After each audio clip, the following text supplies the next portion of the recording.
Some 400 years after English settlers hoped to establish a flourishing wine industry at Jamestown, Virginia wines are making a name for themselves. In 1979, Virginia had only 6 wineries and only 286 acres devoted to wine grape production.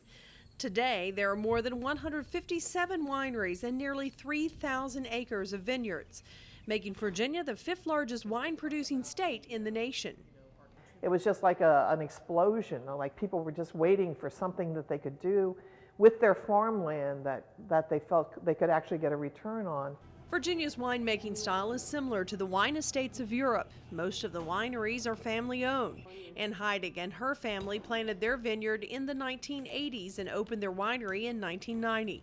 But before it was Lake Anna Winery, it was a small grains farm. And I don't know how farmers were making it with corn and soybean.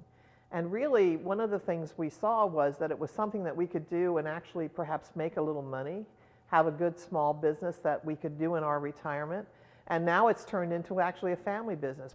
Virginia is not just a producer of wine, but a true wine region. History, tourism, and a growing local foods movement have helped more than 1 million people visit Virginia wineries annually. This has prompted Virginia's Governor Bob McDonnell and Virginia lawmakers to triple marketing and wine research in the state as Virginia's wineries continue to harvest profits. Even though the United States and Virginia is in a recession, wine sales have gone up. I think wine sales in general have gone up about 3% in the state of Virginia, and Virginia wine sales are up over 8% with our recent figures.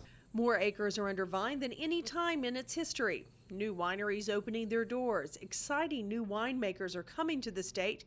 There is increased consumer demand, and wine festival and events support the growers. We're looking forward to a really bright future. We're kind of taken aback because we're not used to the spotlight and the attention, even though we have been, sort of under the radar and growing rapidly. And I can only see where from here we're going to go up. It's amazing to me what's happening. The state's wine grape crop was valued at $10.4 million in 2008, making it one of the fastest growing agricultural industries in the last decade. Reporting in Spotsylvania County, I'm Sherry McKinney.